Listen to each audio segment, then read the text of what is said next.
Jadi Ibu Susi, sebenarnya rakyat itu masih punya kedaulatan nggak? Kita kan selalu bicara kedaulatan rakyat, kedaulatan rakyat. Anda nggak punya duit ya, Anda nggak punya kedaulatan lah. Nggak bisa makan, perut keroncongan, bisa berpikir. Karena itu kenyataan ya. Kalau mereka akhirnya jadi pencoleng, jadi begal, jadi pencuri ayam, jadi segala macam, itu karena memang nggak ada nafkahnya. Makanya saya sedang giat membantu Kemendagri untuk melakukan diversifikasi ekonomi untuk rakyat yang terkena dampak pengelolaan pertambangan. Mudah-mudahan lolos ya, karena kita yang dicurigai, kita yang mau berbuat baik malah ditelisik-telisik. Kalau justru orang yang masuk secara secara pantom, pantom, nggak ada yang lihat tuh. Ada tuh anaknya Rothschild di Batam menjalankan smelter. Anaknya Rothschild, raja penyembah setan, satanik, satanik. Mereka itu Talmudik, bukan Torah. Torah malah menyatakan Israel harusnya tidak eksis, tidak ada dalam Torah.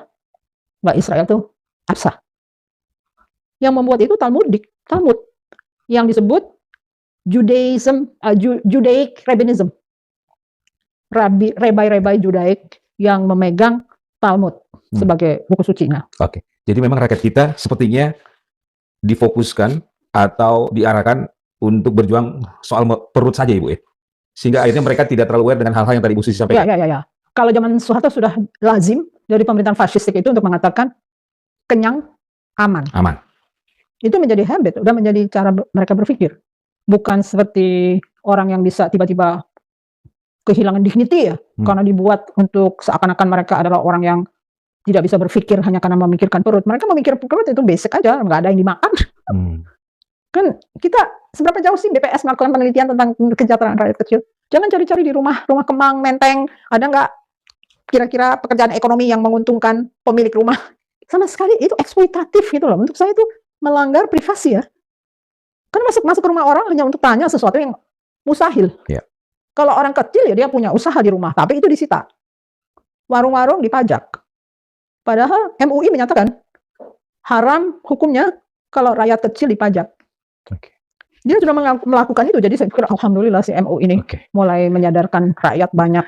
Ibu, sejatinya siapa pemilik Republik? Pemilik ekonomi kan lihat bendera-bendera asing itu ada di setiap jengkal tanah Indonesia. Asing itu bisa Malaysia, ya bisa Cina, bisa Amerika, bisa British, bisa New Zealand, Australia atau apa. Kita nggak punya gambaran. Nah kalau misalnya pemerintah ini good governance dan accountable, akan digambarkan wilayah ini penguasanya adalah ini. Kalau di Amerika kita bisa mengetik deeds-nya itu deeds nama siapa. Sekarang deeds di Indonesia itu ada nggak sertifikatnya yang dinyatakan secara online? Wilayah sini adalah milik Malaysia misalnya gitu. Sehingga kejadian di Lampung polisinya membela Malaysia bukan membela rakyat. Karena uangnya lebih kencang, ringgitnya lebih tinggi daripada rupiah.